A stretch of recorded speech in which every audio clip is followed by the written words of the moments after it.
He discusses how the city is plagued with sickness, poverty, and moral corruption.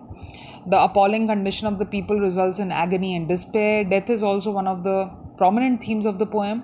The excessive wars fought and loss of soldiers is hinted at through the blood covered walls of the church and the palace. It's clear how the upper class tormented the working people, including young children. So, these are some of the very important points which had to be highlighted. Then finally, let us just go through the different literary devices that have been used in the poem. Now, what are literary devices? They are the various tools used by the writers to convey the emotions, ideas, and themes to make text more appealing and rich. And these literary devices Blake has employed throughout the poem to picture the image of London as he perceived it, and some of the devices that he's used are, I'll just quickly go through them. First is assonance. It is a repetition of vowel sounds in the same line. For example, the sound of E in the line in every voice, in every band. Okay. Then you have consonants. It is the repetition of consonant sounds in the same line. For example, the sound of S in marks of weakness, marks of woes. Then thirdly, you have alliteration. You are all aware of alliteration. It is the repetition of the same speech sound in the sequence of words near to one another. For example, the sound of S in the hapless soldier's sigh. Sir sound. Hapless soldier's sigh. Then, fourthly, you have enjambment.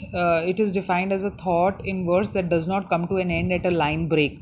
Like from when you move from one line to the second line, it should be one thought moving to the second thought. But when it does not do so, rather when the thought rolls over to the next line, for example, but most through midnight streets I hear how the youthful harlots curse, blast the newborn infant's tear. So this is like the thought is not complete in one single line, but it moves on to the next one.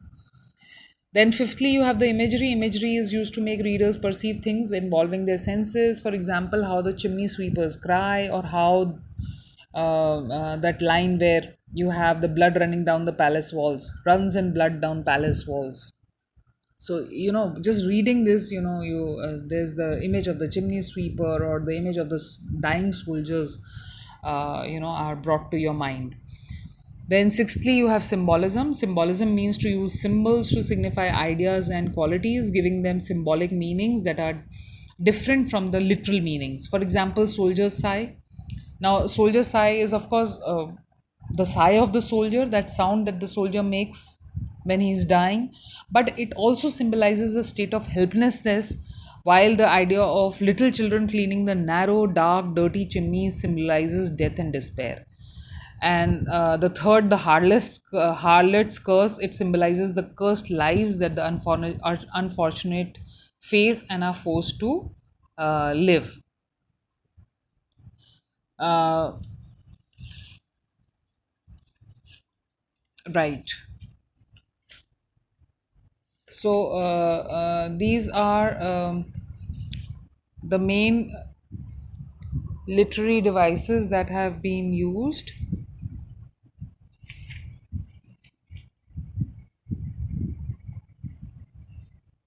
Now, besides these, you have metaphor, the seventh one.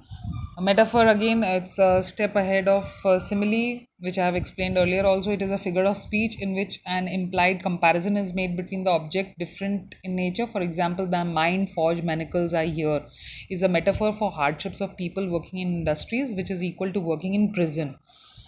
Working in industry is equated to working in prison. Then, lastly, you have anaphora. What is that? That is repetition of a word or expression in the first part of some verses, the following lines, which express the sorrow of the citizens who are suppressed under the upper classes. I'll quickly quote the line. I've already done that earlier also. It's very, very penetrating. In every cry of every man, in every infant's cry of fear, in every voice, in every band. So this is anaphora. It's a repetition of word again, and every, uh, to express the extreme sorrow, to express the extreme suppression that the people are facing. Now, besides these, there are certain poetic devices that are specifically used in poetry alone. And I'll just quickly list these poetic devices that have been used in the poem. The first one is stanza. A stanza is what? It's a poetic form of a group of lines.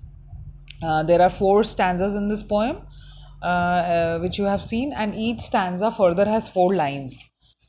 And these four lines are known as quatrain. What is quatrain? Quatrain is a four-line stanza, and this has specifically been borrowed from the Persian poetry. Here you can see that each stanza is a quatrain because each stanza has four lines. Just like the first stanza, the same pattern is being followed by the next three stanzas. Then, thirdly, you have the rhyme scheme. This poem follows the ABAB rhyme scheme and it is followed consistently till the end. Like, from if you see the first paragraph, the second, the third, the fourth, all the four stanzas they have the same rhyme scheme ABAB. And then finally, what is the end rhyme? End rhyme is used to make the stanza melodious and rhyming. For example, cry, sigh, hear, tear, flow, woe, and so on. So you can see that Blake has employed all the devices possible to make his poem extremely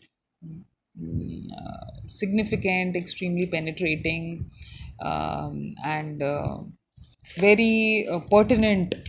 It's a very pertinent comment upon London as it stood during his time, during the turn of the century, during the time when industrialization had taken over, and the governments and the society and the church, almost it seems all of them were working hand in hand to curb the freedom of the people, to curb the society, to repress it, to constrain it, to contain it, uh, to imprison it.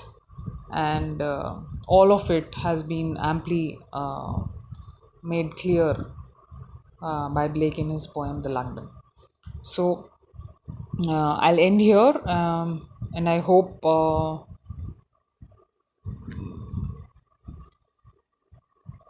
uh, the structure, the rhyme scheme, everything has is clear to you, and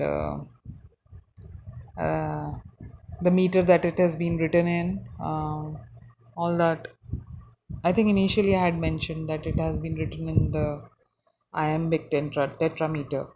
So, so I think I have given quite a detailed exposition of all the literary devices, poetic devices, as well as I have discussed in detail the four stanzas of this poem.